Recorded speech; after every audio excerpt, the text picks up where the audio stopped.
कहानी की शुरुआत होती है जापान में एक नदी किनारे, जहां पापासन नाम का मछली बेचने वाला आदमी अपनी दुकान के लिए मछलियां लेने आया था। घूमते हुए अचानक उसे एक बच्चे के रोने की आवाज आई। उसने देखा कि आवाज एक लकड़ी के बक्से से आ रही है। पापासन ने बक्सा खोलकर देखा तो उसमें एक प्यारा सा विदेशी बच्चा था। शायद ये बक्सा तैरते हुए यहाँ तक आ पहुँचा था। तब पापासन उसे गोद लेकर अपने घर ले आया और उसका नाम रखा इकी। इसके 16 साल बाद हम देखते हैं कि इकी बड़ा हो गया था और अब वो दुकान में अपने पिता की मदद करता। इकी काफी गोरा था और बाकी सबसे एकदम अलग दिखता था, इसीलिए उसकी उम्र के बच्चे कभी उससे दोस्ती नहीं करते थे। खैर फिर एक दिन इक्की सामान लेने के लिए बाजार गया तो उसे मार्शल आर्ट्स के कुछ खिलाड़ी दिखे जो सबके सामने अपने अनोखे करतब दिखा रहे थे। तभी इक्की की नजर एक खूबसूरत लड़की किमी पर पड़ी जो कि एक बेहतरीन योद्धा भी थी। उसके करतब देखने के बाद इक्की उसका पीछा करता हुआ उनके डोजो तक पहुंच गया, जहां कई बच्चे खतरनाक निंजा टेक्निक्स की प्रैक्टिस कर रहे थे। उन्हें देखकर इक्की के मन में भी निंजा बनने की इच्छा जागी। फिर जब वो वहाँ के मास्टर से मिला तो इक्की का इम्तिहान लिया गया,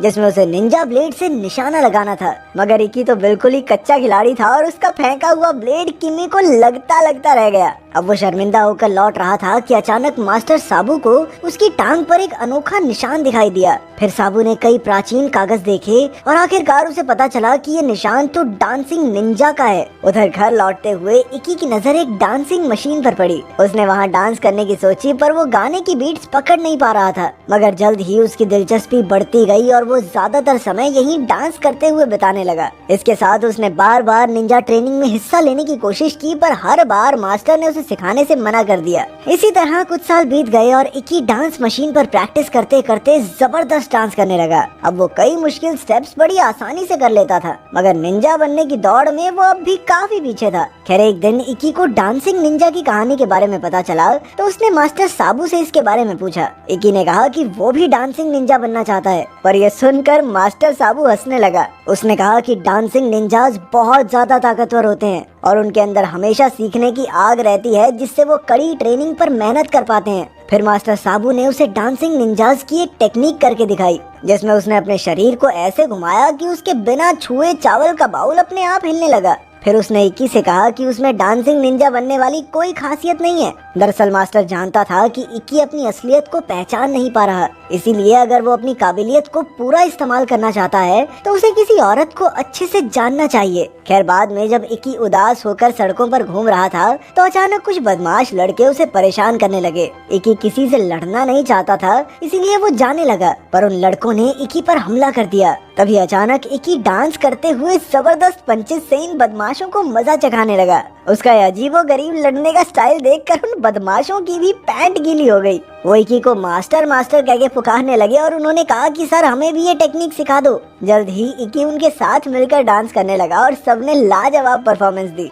वहीं दूसरी ओर हम एंसल नाम के एक अमेरिकन स्टार और उसकी गर्लफ्रेंड क्रिस्टल को देखते हैं, जो मास्टर साबू से मिलने जा रहे थे। असल में एंसल ने मास्टर साबू से ही निंजा टेक्निक सीखी थी, पर अब वो उसका इस्तेमाल अपने फायदे के लिए कर रहा था। खैर अब वो मास्टर साबू से एक प्राचीन कागज लेने आया था, जिसके जरिए वो टीवी चैनल्स के मालिकों पर दबाव बनाकर अपना फाइट शो शुरू करने वाला था। मगर मास्टर साबू ने चंद पैसों के लिए वो प्राचीन कागज देने से साफ इनकार कर दिया। इससे एंसल को काफी गुस्सा आया और वो मास्टर को एक मशीन पर बांधकर उनके ऊपर अत्याचार करने लगा। लेकिन मास्टर की ताकत के सामने ये मशीन भी नहीं टिक पाई। उससे आजाद होकर मास्टर ने एंसल पर हमला कर दिया। जब क्रिस्टल ने देखा कि एंसल अकेले तो मास्टर को कभी नहीं हरा पाएगा तो उसने अपने निंजा ब्लेड से मास्टर पर हमला कर दिया। वहीं एंसल ने बंदूक निकाली और मास्टर पर गोली चला दी। इसके बाद वो दोनों प्राचीन कागज चुराकर भाग निकले। इसके कुछ समय बाद इक्की वहाँ आया तो उसने देखा कि मास्टर साबू बुरी तरह जख्मी था। अपनी आखिरी सांसें गिनते हुए उसने इक्की को बताया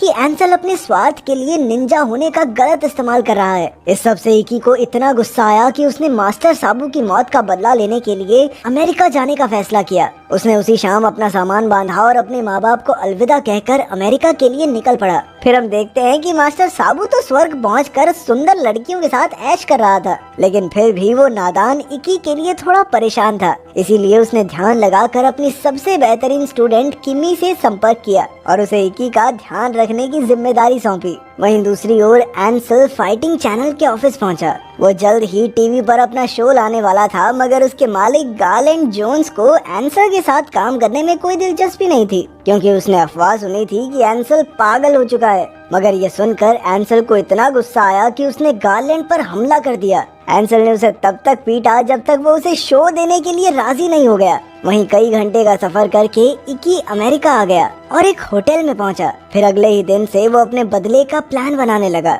सबसे पहले उसे एंसल तक पहुंचना था, इसीलिए उसने थोड़ी छानबीन के बाद एंसल के घर का पता ढूंढ निकाला, लेकिन गार्ड्स ने उसे दरवाजे पर ही रोक लिया। इकी ने उसे समझाया कि वो वहाँ बहुत जरूरी मकसद से आया है, पर गार्ड ने उसे धक्का देकर बाहर फेंक दिया। तब इकी ने अपने निंजा मूव से गार्ड की पैंट उतार दी और सीधा अंदर घुसाया। सब लोग गार्ड को देखकर हंस रहे थे कि तभी क्रिस्टल की नजर इकी पर पड़ी और वो तुरंत समझ गई कि ये लड़का साबू के स्कूल से आया है। उसने अपने निंजा ब्लेड से इकी पर हमला कर दिया, पर किमी ने ऐन वक्त पर वहां आकर उसकी जान बचाई। जल्द ही कई गार्ड्स उन पर हमला करने आए तो उन दोनों ने मिलकर अपने जबरदस्त डांस और निंजा मूव से सबकी हड्डी बसली एक कर दी। फिर इकी ने एंसल पर कुछ चॉपस्टिक्स से हमला किया, मगर क्रिस्टल ने फिर उसकी जान बचा ली। इससे पहले कि मामला खराब होता, किमी इकी को वहां से बाहर ले आई, क्योंकि ये बदला लेने का सही समय नहीं था। बाद में क्रिस्टल ने एंसल को बताया कि उसे शक है कि इकी अपने मास्टर की मौत का बदला लेने आया है। क्रिस्टल ने बताया कि इकी ने अपने डांस मूव्स और निंजा टेक्निक्स को मिलाकर एक अनोखा ही फाइटिंग स्टाइल बना लिया है। ये सुनते ही एंसल काफी घबरा गया, क्योंकि उसे अपने बचपन का एक किस्सा याद आ गया।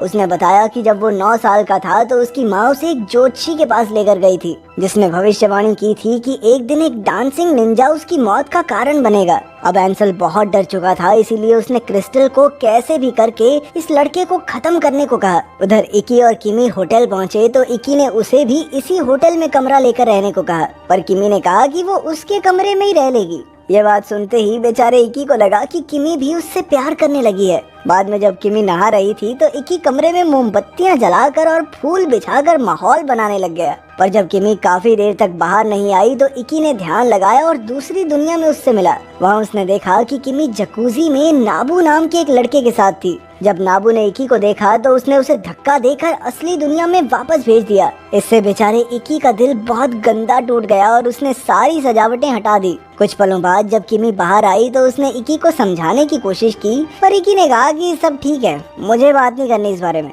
और फिर वो आगे की तैयारियां करने चला गया। इसके बाद हम देखते हैं कि इकी छानबीन करके गार्लैंड के ऑफिस पहुंचा और उसने गार्लैंड को समझाया कि उनका दुश्मन एक ही है, इसीलिए उन्हें मिलकर एंसल का मुकाबला करना चाहिए। इस दौरान इकी की नजर गार्लैंड की पुरानी तस्वीरों पर पड़ी और उसे एहसास हुआ कि ये तो उसके असली पिता हैं। जब इकी ने उसे डैड कहकर पुकारा तो गार्लैंड ने तुरंत उसके पैर का निशान देखा और वो समझ गया कि इकी ही उसका बेटा है। आखिरकार दोनों एक दूसरे के गले लगकर भावुक हो गए। फिर गार्लैंड ने इकी से अपनी लापरवाही के लिए माफी मांगी। खैर फिर उन्होंने प्लान बनाया कि उन्हें एंसल का पर्दाफाश कैसे करना है। जैसे ही वो दोनों ऑफिस से बाहर निकले तो अचानक क्रिस्टल और उसके गुंडों ने उनका रास्ता रोक लिया। गुंडे उन पर हमला करके उन्हें बुरी तरह पीटने लगे। जल्द ही किमी उन्हें बचाने आई, पर अंत में गुंडे गार्लैंड को अगवा करके फरार हो गए। क्रिस्टल ने किमी को धमकी दी कि वो गार्लैंड को तब तक रिहा नहीं करेंगे जब तक इकी अपने देश वापस नहीं लौट जाता।